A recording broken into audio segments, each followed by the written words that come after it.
आज हम आपको महाभारत से जुड़ी एक अद्भुत घटना के बारे में बता रहे हैं। जब महाभारत युद्ध में मारे गए समस्त शूरवीर जैसे कि भीष्म, द्रोणाचार्य, दुर्योधन, अभिमन्यु, द्रौपदी के पुत्र कर्ण, शिखंडी आदि एक रात के लिए पुनर्जीवित हुए थे। यह घटना महाभारत युद्ध खत्म होने के 15 साल बाद घटित हुई थी। साथ ही हम आपको बताएंगे कि धृतराष्ट्र, गांधारी, कुंती और विदुर की मौत कैसे हुई। आइए इन सब के बारे में विस्तार पूर्वक जानते हैं। राजा बनने के पश्चात हस्तिनापुर में युधिष्ठिर धर्म व न्याय पूर्वक शासन करने लगे। युधिष्ठिर प्रतिदिन धृतराष्ट्र व गांधारी का आशीर्वाद लेने के बाद ही अन्य काम करते थे। इस प्रकार अर्जुन, नकुल, सहदेव, द्रौपदी आदि भी सदैव धृतराष्ट्र व गांधारी की सेवा में लगे रहते थे। लेकिन भीम के मन में धृतराष्ट्र के प्रति हमेशा द्वेष भाव ही रहता था। भीम धृतराष्ट्र के सामने कभी ऐसी बातें भी कह जाते जो कहने योग्य नहीं होती थी। इस प्रकार धृतराष्ट्र गांधारी को पांडवों के साथ रहते रहते 15 साल गुजर गए। एक दिन भीम ने धृतराष्ट्र व गांधारी के सामने कुछ ऐसी बातें कह दी जिसे सुनकर उनके मन में बहुत शोक हुआ। तब धृतराष्ट्र ने सोचा कि पांडवों के आश्रय में रहते अब बहुत समय हो चुका है, इसलिए अब वन में रहना ही उचित होगा। गांधारी ने भी धृतराष्ट्र के साथ वन में जाने में सहमति दी। धृतराष्ट्र व गांधारी के साथ विदुर व संजय ने भी वन में जाने का निर्णय लिया। वन जाने का विचार कर धृतराष्ट्र ने युधिष्ठिर को बुलाया और उनके सामने पूरी बात कह दी। पहले तो युधिष्ठिर को बहुत दुख हुआ, लेकिन बाद में महर्षि वेदव्यास के कहने पर युधिष्ठिर मान गए। जब युधिष्ठिर को पता चला कि धृतराष्ट्र व गांधारी के साथ विदुर व संजय भी वन जा रहे हैं, तो उनके शोक की सीमा नहीं रही। धृतराष्ट्र ने बताया कि वे कार्तिक मास की पूर्णिमा को वन के लिए यात्रा करेंगे। वन जाने से पहले धृतराष्ट्र ने अपने पुत्र व अन्य परिजनों के श्राद्ध के लिए युधिष्ठिर से धन मांगा। भीम ने द्वेषतावश धृतराष्ट्र को धन देने से इनकार कर दिया। तब युधिष्ठिर ने उन्हें फटकार लगाई और धृतराष्ट्र को बहुत सा धन देकर श्राद्ध कर्म संपूर्ण करवाया। तय समय पर धृतराष्ट्र, गांधारी, विदुर व संजय ने वन यात्रा प्रारंभ की। इन सभी को वन जाते देख पांडवों की माता कुंती ने भी वन में निवास करने का निश्चय किया। पांडवों ने उन्हें समझाने का बहुत प्रयास किया, लेकिन कुंती भी धृतराष्ट्र और गांधारी के साथ वन चली गई। धृतराष्ट्र आदि ने पहली रात गंगा नदी के तट पर व्यतीत की। कुछ दिन वहां रुकने के बाद धृतराष्ट्र, गांधारी, कुंती, विदुर व संजय कुरुक्षेत्र आ गए। यहाँ महर्षि वेदव्यास से वनवास की दीक्षा लेकर ये सभी महर्षि शतयूप के आश्रम में निवास करने लगे। वन में रहते हुए धृतराष्ट्र घोर तपस्या करने लगे। तब से उनके शरीर का मांस सूख गया था। सिर पर महर्षियों की तरह जटा धारण कर वे और भी कठोर तप करने लगे। तब से उनके मन का मोह दूर हो गया। गांधारी और कुंती भी तप में लीन हो गई। विदुर और संजय इनकी सेवा में लगे रहते और तपस्या किया करते। इस प्रकार वन में रहते हुए धृतराष्ट्र आदि को लगभग 1 वर्ष बीत गया।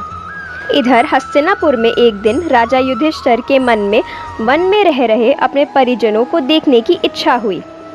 तब युधिष्ठिर ने अपने सेना प्रमुखों को बुलाया और कहा कि वन जाने की तैयारी करो। मैं अपने भाइयों व परिजनों के साथ वन में रह रहे महाराज धृतराष्ट्र, माता गांधारी व कुंती आदि के दर्शन करूंगा। इस प्रकार पांडवों ने अपने पूरे परिवार के साथ वन जाने की यात्रा प्रारंभ की। पांडवों के साथ वे नगरवासी भी थे जो धृतराष्ट्र आदि के दर्शन करना चाहते थे। पांडव अपने सेना के साथ चलते चलते उस स्थान पर आ गए जहां धृतराष्ट्र, गांधारी और कुंती रहते थे। जब युधिष्ठिर ने उन्हें देखा तो वे बहुत प्रसन्न हुए और मुनियों के वेश में अपने परिजनों को देखकर उन्हें शोक भी हुआ। धृतराष्ट्र, गांधारी और कुंती भी अपने पुत्रों व परिजनों को देखकर बहुत प्रसन्न हुए। जब युधिष्ठिर ने वहां विदुर जी को नहीं देखा, उनके बारे में पूछा। धृतराष्ट्र ने बताया कि वे कठोर तप कर रहे हैं। तभी युधिष्ठिर ने विदुर को उसी ओर आते देखा। लेकिन आश्रम में इतने सारे लोगों को देखकर विदुर जी पुनः लौट गए। युधिष्ठिर उनसे मिलने पीछे पीछे दौड़े। तब वन में एक पेड़ के नीचे उन्हें विदुर जी खड़े हुए दिखाई दिए। उसी समय विदुर जी के शरीर से प्राण निकले और युधिष्ठिर में समा गए। जब युधिष्ठिर ने देखा कि विदुर जी के शरीर में प्राण नहीं है, तो उन्होंने उनका दाह संस्कार करने का निर्णय लिया। तभी आकाशवाणी हुई कि विदुर जी संन्यास धर्म का पालन करते थे, इसलिए उनका दाह संस्कार करना उचित नहीं है। यह बात युधिष्ठिर ने आकर महाराज धृतराष्ट्र को बताई। युधिष्ठिर के मुख से यह बात सुनकर सभी को बहुत आश्चर्य हुआ। युधिष्ठिर आदि ने वहां रात वन में ही बिताई। अगले दिन धृतराष्ट्र के आश्रम में महर्षि वेदव्यास आए। जब उन्हें पता चला कि विदुर जी ने शरीर त्याग दिया, तब उन्होंने बताया कि विदुर यमराज के अवतार थे और युधिष्ठिर भी यमराज का ही अंश है, इसलिए विदुर जी के प्राण युधिष्ठिर में समा गए। महर्षि वेदव्यास ने धृतराष्ट्र, गांधारी और कुंती से कहा कि आज मैं तुम्हें अपनी तपस्या का प्रभाव दिखाऊंगा। तुम्हारी जो इच्छा है वो मांग लो। तब धृतराष्ट्र व गांधारी ने युद्ध में मृत अपने पुत्रों तथा कुंती ने कर्ण को देखने की इच्छा प्रकट की। द्रौपदी आदि ने कहा कि वे भी अपने परिजनों को देखना चाहते हैं। महर्षि वेदव्यास ने कहा कि ऐसा ही होगा। युद्ध में मारे गए जितने भी वीर हैं, उन्हें आज रात तुम सभी देख पाओगे।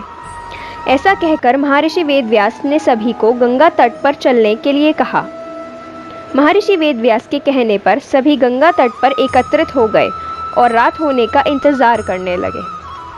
रात होने पर महर्षि वेदव्यास ने गंगा नदी में प्रवेश किया और पांडव एवं कौरव पक्ष के सभी मृत योद्धाओं का आवाहन किया।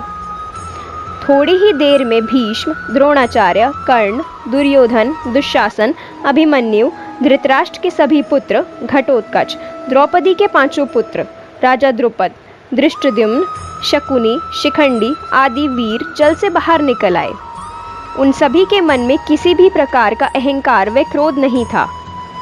महर्षि वेदव्यास ने धृतराष्ट्र व गांधारी को दिव्य नेत्र प्रदान किए। अपने मृत परिजनों को देख सभी के मन में हर्ष छा गया। सारी रात अपने मृत परिजनों के साथ बिताकर सभी के मन में बहुत संतोष हुआ। अपने मृत पुत्रों, भाइयों, पतियों व अन्य संबंधियों से मिलकर सभी का संताप दूर हो गया। तब महर्षि वेदव्यास ने वहां उपस्थित विधवा स्त्रियों से कहा कि जो भी अपने पति के साथ जाना चाहती है, वे सभी गंगा नदी में डुबकी लगाए। महर्षि वेदव्यास के कहने पर अपने पति से प्रेम करने वाली स्त्रियां गंगा में डुबकी लगाने लगी और शरीर छोड़कर पति लोक में चली गई। इस प्रकार वह अद्भुत रात समाप्त हुई। इस प्रकार अपने मृत परिजनों से मिलकर धृतराष्ट्र, गांधारी, कुंती व पांडव बहुत प्रसन्न हुए। लगभग 1 महीना वन में रहने के बाद युधिष्ठिर आदि पुनः हस्तिनापुर लौट आए। इस घटना के करीब 2 वर्ष बाद एक दिन देवर्षि नारद युधिष्ठिर के पास आए। युधिष्ठिर ने उनका स्वागत किया। जब देवर्षि नारद ने उन्हें बताया कि वे गंगा नदी के आसपास के तीर्थों के दर्शन करते हुए आए हैं, तो युधिष्ठिर ने उनसे धृतराष्ट्र, गांधारी व माता कुंती के बारे में पूछा। तब देवर्षि नारद ने उन्हें बताया कि तुम्हारे वन से लौटने के बाद धृतराष्ट्र आदि हरिद्वार चले गए। वहां भी उन्होंने घोर तपस्या की। एक दिन जब वे गंगा स्नान कर आश्रम आ रहे थे, तभी वन में भयंकर आग लग गई। दुर्बलता के कारण धृतराष्ट्र, गांधारी व कुंती भागने में असमर्थ थे, इसलिए उन्होंने उसी अग्नि में प्राण त्यागने का विचार किया और वहीं एकाग्रचित होकर बैठ गए। इस प्रकार धृतराष्ट्र, गांधारी व कुंती ने अपने प्राणों का त्याग कर दिया। संजय ने ये बात तपस्वियों को बताई और वे स्वयं हिमालय पर तपस्या करने चले गए। धृतराष्ट्र, गांधारी व कुंती की मृत्यु का समाचार जब महल में फैला तो हाहाकार मच गया। तब देवर्षि नारद ने उन्हें धैर्य बंधाया। युधिष्ठिर ने विधि पूर्वक सभी का श्राद्ध कर्म करवाया और दान दक्षिणा देकर उनकी आत्मा की शांति के लिए संस्कार किए। तो दोस्तों, क्या आप इस घटना के बारे में पहले से जानते थे? कमेंट करके ज़रूर बताएं। धन्यवाद।